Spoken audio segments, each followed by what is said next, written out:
ত্রিপুরা রাজ্যের ইতিবৃত্ত। আজকে এই ভিডিওতে ত্রিপুরা রাজ্যের ইতিবৃত্ত অর্থাৎ ত্রিপুরাতে রাজতন্ত্রের শুরু থেকে ভারতবর্ষের সঙ্গে ত্রিপুরার সংযুক্তি পর্যন্ত অর্থাৎ প্রাচীনকালের ইতিহাস থেকে 1949 সাল পর্যন্ত মোটামুটি আলোচনা করার চেষ্টা করব। নমস্কার, সবাইকে স্বাগত। আশা করি সবাই ভালো আছেন। আর এনলাইট হিস্ট্রি চ্যানেলে আপনাদের সবাইকে স্বাগত, এবং বিশেষ করে ত্রিপুরার ইতিহাসের চ্যানেলের ক্ষেত্রে সবাইকে স্বাগত। যে সময়ে ভারতবর্ষে উত্তর পশ্চিম সীমান্তে হিন্দুকুশ পাহাড়ের গিরিপথ দিয়ে আর্য জাতির মানুষরা ভারতে প্রবেশ করে ভারতের মাটিতে বসতি স্থাপন করেছিল, ঠিক প্রায় একই সময়ে ভারতের উত্তর পূর্ব সীমান্ত দিয়ে মঙ্গোলয়েড জাতির মানুষেরা দলে দলে ভারতে প্রবেশ করে উত্তর পূর্ব ভারতের অরণ্য অঞ্চলে বসবাস শুরু করে। এই মঙ্গোলয়েড জাতীয় মানুষেরা বিভিন্ন শাখায় বিভক্ত ছিল। এইভাবে ত্রিপুরার অরণ্য ও পার্বত্য অঞ্চলে যে মানুষরা বসবাস শুরু করেছিল তারা ইন্দো মঙ্গোলয়েড জাতির অন্তর্ভুক্ত ছিল। স্থায়ীভাবে এরা তিপ্রা, ভ্রুম, বড়ো, কুকি নামে পরিচিত ছিল। এদের ভাষা ছিল বড়ো ভাষা।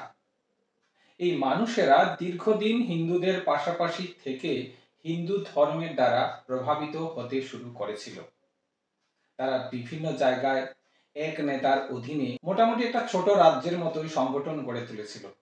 এই সময় তিপ্রাদের দলপতি ডাঙ্গরফা এর সঙ্গে তার পুত্র রত্নফার মতবিরোধ দেখা দিলে ডাঙ্গরফা তার কনিষ্ঠ পুত্রকে রাজ্য থেকে বহিষ্কার করেন। তিনি রাজ্য থেকে পলায়ন করে বাংলার গৌড়ের সুলতানের কাছে আশ্রয় নেন এবং তার সাহায্য প্রার্থনা করেন। গৌড়ের শাসক শামসুদ্দিনের সামরিক সাহায্য নিয়ে ডাঙ্গরফার পুত্র রত্নফা তার পিতার রাজ্য আক্রমণ করেন। এই যুদ্ধে রত্নফা তার পিতা ডাঙ্গরফা ও অন্যান্য ভাইদের পরাজিত ও নিহত করে রাজ্য দখল করেন এবং নিজেকে রাজা হিসাবে ঘোষণা করেন। এই সাফল্যের পর তিনি বাংলার সুলতানকে একটি দামি মণি উপহার দেন। প্রতিদানে বাংলার নবাব রত্নফাকে মাণিক্য উপাধি দেন। রত্নফা রত্নমাণিক্য নাম নিয়ে রাজ্যের সিংহাসনে আরোহণ করেন এবং ওই সময় তার রাজ্যাভিষেক হয় মহাসমারোহে। তিনি ছিলেন ত্রিপুরার মাণিক্য রাজতন্ত্রের প্রতিষ্ঠা। তার প্রজারা ছিল তিপ্রা, ভ্রুম, কুকি ও কাছাড়িদের একটি অংশ। রত্নমাণিক্য ত্রিপুরার আসার সময় গৌড়ের শাসক প্রায় 10,000 বাঙালি প্রজা তার সঙ্গে দেন। এই বাঙালিদের তিনি নিজ রাজ্যের তিপ্রা, ভ্রুম, কুকি, কাছাড়ি প্রজাদের সঙ্গেই বসবাসের অনুমতি দেন। এর ফলে ত্রিপুরার রাজবংশ এবং ইন্দো মঙ্গোলয়েড ধর্মীয় ও সাংস্কৃতিক জীবনের উপর বাংলা ও সংস্কৃত ভাষার সংস্কৃতি ও ধর্মীয় চিন্তার গভীর প্রভাব পড়ে।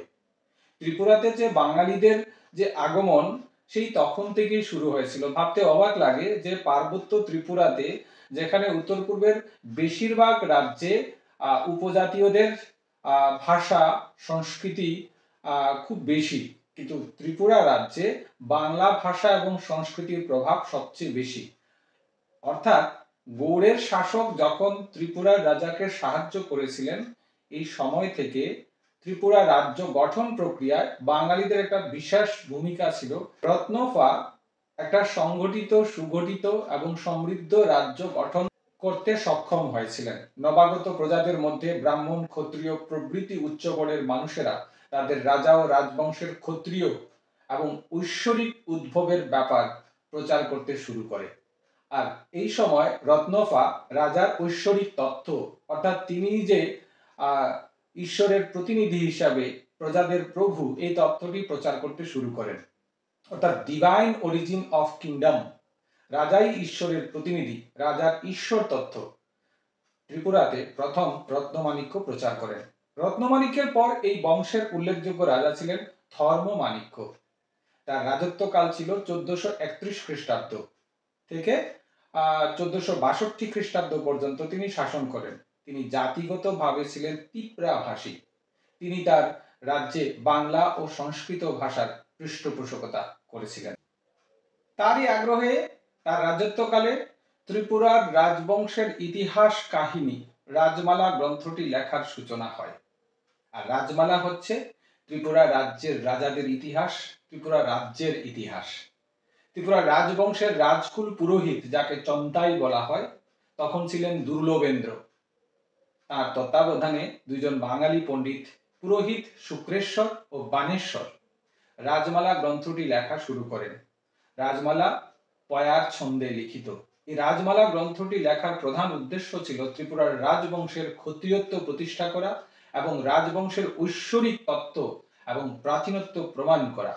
মহাভারতের পাণ্ডব ও কৌরবদের কুরুবংশের সঙ্গে সম্পর্ক, ত্রিপুরার রাজবংশের দৈব উৎপত্তি ও ক্ষত্রিয় বংশজাত এই তত্ত্ব প্রতিষ্ঠার দ্বারা ত্রিপুরার রাজাদের প্রতি পার্বত্য ও বাঙালি প্রজাদের মধ্যে ভক্তি ও আনুগত্যবোধ সঞ্চার করা। রাজা রত্নমাণিক্যের পরে ষষ্ঠ রাজা ধন্যমাণিক্য ছিলেন ত্রিপুরার রাজবংশের শ্রেষ্ঠ রাজা। তার রাজত্বকাল ছিল 1463 থেকে 1515 খ্রিস্টাব্দ পর্যন্ত। তার রানী কমলা দেবী রাজা ধন্যমাণিক্যের সুযোগ্য পত্নী ছিলেন। রাজকার্য সম্পর্কিত বিভিন্ন বিষয়ে রাজা ধন্যমাণিক্যকে তিনি সুপরামর্শ দিতেন। উদয়পুরের কমলাসাগর রাজা ধন্যমাণিক্যের মহিষীর নামে তিনি খনন করিয়েছিলেন। যেটা বর্তমানে কমলাসাগর নামে পরিচিত সেটা হচ্ছে ধন্যমাণিক্যের মহিষী কমলা দেবীর নামে। ত্রিপুরা রাজ্যের প্রজাদের মধ্যে একটি গুরুত্বপূর্ণ অংশ ছিল কুকি জাতির মানুষেরা। রাজা ধন্যমাণিক্য তার প্রজাদের এই শক্তিশালী অংশের সঙ্গে সুসম্পর্ক স্থাপন করেন। কুকিরা অত্যন্ত দুর্ধর্ষ যোদ্ধা ছিল। ধন্যমাণিক্যের প্রধান সেনাপতি রায়কাচাক কুকি সম্প্রদায়ের ছিলেন। তিনি একজন সফল সেনাপতি ছিলেন। ধন্যমাণিক্যের শাসনকালে বিভিন্ন যুদ্ধে সাফল্যে তার ভূমিকা ছিল গুরুত্বপূর্ণ। কাছাড়ি রাজ্য আক্রমণ এবং জয় রায়কাচাকের অন্যতম কৃতিত্ব ছিল। কাছাড়ি জাতি সহ ত্রিপুরা রাজ্যের প্রতিবেশী অঞ্চলের বহু পার্বত্য প্রজাতির তিনি ধন্যমাণিক্যের শাসনাধীনে নিয়ে আসেন। ধন্যমাণিক্যের শাসনকালে গৌড়ের মুসলমান শাসক হুসেন শাহ ত্রিপুরা রাজ্যের বিরুদ্ধে অভিযান পাঠান। হুসেন শাহের সেনাপতি হৈতান খা ছিলেন। প্রথম পর্যায়ে আক্রমণে ত্রিপুরার সেনাবাহিনী পরাজিত হয়, কিন্তু পরে তারা রায়কাচাকের নেতৃত্বে ত্রিপুর বাহিনী হৈতান খানের মুসলমান বাহিনীর উপর ঝাঁপিয়ে পড়ে এবং তাদের পরাজিত করে। সফল সেনাপতি রায়কাচাক পরাজিত আক্রমণকারীদের ত্রিপুরা রাজ্যের সীমান্তের বাইরে বহিষ্কার করেন। অর্থাৎ মধ্যযুগে বা প্রাচীন যুগে যতজন সেনাপতি ছিলেন স্বনামধন্য এবং তারা কৃতিত্বের অধিকারী ছিলেন, এর মধ্যে ত্রিপুরী সম্প্রদায় থেকে রায়কাচাক ছিলেন অন্যতম। রাজা ধন্যমাণিক্য শিল্প সাহিত্যের পৃষ্ঠপোষক ছিলেন। তার আমলে ত্রিপুরা রাজ্যে অনেক মন্দির নির্মিত হয়। উল্লেখ্য যে তিনি ত্রিপুরেশ্বরী মন্দির নির্মাণ করেছিলেন, যেটা 51 পীঠের একটি পীঠ। পূর্ব ভারতের ইন্দো মঙ্গলয়েড জাতির রাজাদের মধ্যে ধন্যমাণিক্য শ্রেষ্ঠ ছিলেন। তিনি হিন্দু ধর্মে বিশ্বাসী এবং অনেক সংস্কৃত গ্রন্থের অনুবাদ, মন্দির ও দেবদেবীর মন্দির পৃষ্ঠপোষকতা করেছিলেন এবং অনেকগুলি মন্দিরও নির্মাণ করেছিলেন। ধন্যমাণিক্যের পর তার দুই পুত্র ধ্বজমাণিক্য এবং দেবমাণিক্য পরপর দুজন সিংহাসনে বসেন। দেবমাণিক্য পূর্ব বাংলার নোয়াখালী জেলা এবং ভুলুয়া অঞ্চল অধিকার করেন। ভাবা যায় ত্রিপুরার রাজা বাংলাদেশের অঞ্চল দখল করেছিলেন। তিনি তার ধর্মবিশ্বাসে তান্ত্রিক মতে শাক্ত পূজার পদ্ধতির অনুরাগী ছিলেন। রাজা দেবমাণিক্য বেশি দিন রাজত্ব করতে পারেননি। এক প্রাসাদ ষড়যন্ত্রের ফলে তার মৃত্যু হয়। নিহত রাজার নাবালক পুত্র বিজয় মাণিক্য সিংহাসনে বসেন। বিজয় মাণিক্য খুবই সক্ষম রাজা ছিলেন। তার রাজত্বকালে শ্রীহট্ট, জয়ন্তিয়া, খাসিয়া বিভিন্ন রাজ্য আক্রমণ অধিকার তিনি করেছিলেন। তার রাজত্বকালে বাংলার সুলতান সুলেমান কররানী ত্রিপুরা রাজ্য জয় করার জন্য সৈন্যবাহিনী পাঠান। কিছু প্রাথমিক সাফল্যের পর অবশেষে পাঠান সৈন্য বাহিনী পরাজিত হয়। এই সময় বাংলার সুলতান মুঘলদের সঙ্গে যুদ্ধে ব্যস্ত থাকায় ত্রিপুরার রাজা বিজয় মাণিক্য পূর্ব বাংলার অপ্রতিদ্বন্দ্বী হয়ে ওঠেন। তিনি একে একে বিক্রমপুর ও সোনারগাঁও অঞ্চল অধিকার করেন। ব্রহ্মপুত্র নদ পর্যন্ত তার অধিকার বিস্তৃত হয়। তার সময়কালে উত্তর ভারতে দুজন উল্লেখযোগ্য শাসক ছিলেন। ভারতবর্ষে ছিলেন মুঘল সম্রাট আকবর এবং কুচবিহারের রাজা ছিলেন নরনারায়ণ। রাজা বিজয় মাণিক্যের মৃত্যুর পর ত্রিপুরার আভ্যন্তরীণ ইতিহাস রাজ পরিবারের মধ্যে আভ্যন্তরীণ দ্বন্দ্ব, ষড়যন্ত্র, প্রাসাদ ষড়যন্ত্র, কর্মচারীদের মধ্যে বিভেদ প্রভৃতি দেখা দেয়। এই সময় রাজা অনন্তমাণিক্যকে হত্যা করে রাজবংশের বিরুদ্ধে ষড়যন্ত্রকারী একজন আত্মীয় সিংহাসন দখল করে রাজা উদয়মাণিক্য নাম নিয়ে রাজপথ দখল করেন। রাজা উদয়মাণিক্য উপাধি নিয়ে সিংহাসনে বসেন। তার অল্পকাল শাসনের পরে তার পুত্র জয়মাণিক্য নাম নিয়ে রাজপদ অধিকার করেন। জয়মাণিক্য সিংহাসনে বসে রাজধানীর নাম তার পিতার নামে রাখেন উদয়পুর, অর্থাৎ উদয়মাণিক্যের নাম থেকে উদয়পুরের নাম হয়। তার স্বল্পকালীন শাসনের পর আবার পুরানো রাজবংশ সিংহাসন অধিকার করে। কিন্তু ত্রিপুরার ইতিহাস তার উজ্জ্বল অতীত আর ফিরে পায়নি। ত্রিপুরার সৈন্যবাহিনীর দাপটে ত্রিপুরা রাজ্যের মুসলমান আক্রমণ বারবার প্রতিহত হয়েছিল। রাজা অমরমাণিক্য আরাকান রাজার বিরুদ্ধে যুদ্ধ করেন। তার দুই পুত্র রাজধর মাণিক্য এবং অমর দুর্লভ মাণিক্য আরাকানের বর্মী সৈন্যদের বিরুদ্ধে বীরত্বের সঙ্গে যুদ্ধ করেন, কিন্তু শেষ পর্যন্ত আরাকান বাহিনীর যুদ্ধে ত্রিপুরা বাহিনীকে পরাজিত হতে হয়। রাজধানীর উদয়পুরের দিকে তারা অগ্রসর হয়। রাজা অমর মাণিক্য রাজধানীর উদয়পুর ত্যাগ করে উত্তর ত্রিপুরার দিকে পালিয়ে যান। আরাকান বাহিনী উদয়পুর অধিকার করে ক্রমাগত অত্যাচার ও লুণ্ঠন করে শেষ পর্যন্ত নিজ রাজ্যে ফিরে যায়। রাজা অমর মাণিক্য রাজ্য পুনরুদ্ধার না করে নিজে বিষ পান করে আত্মহত্যা করেন। অমর মাণিক্যের পরে ত্রিপুরার আর শক্তিশালী রাজ্য হয়ে উঠতে পারেনি। অপরদিকে মুঘল সাম্রাজ্য পূর্ব ভারতে শক্তি বিস্তার করতে শুরু করে। ত্রিপুরার রাজা যশোধর মাণিক্য মুঘল আক্রমণ প্রতিহত করতে গিয়ে পরাজিত ও বন্দী হন। তাকে বন্দী করে দিল্লিতে নিয়ে যাওয়া হয়। সেখানে তিনি মুঘল সম্রাটের বশ্যতা স্বীকার করেন। তাকে মুক্তি দেওয়া হলে তিনি নিজ রাজ্যে ফিরে না এসে তীর্থ করতে বৃন্দাবন চলে যান এবং সেখানেই তিনি মারা যান।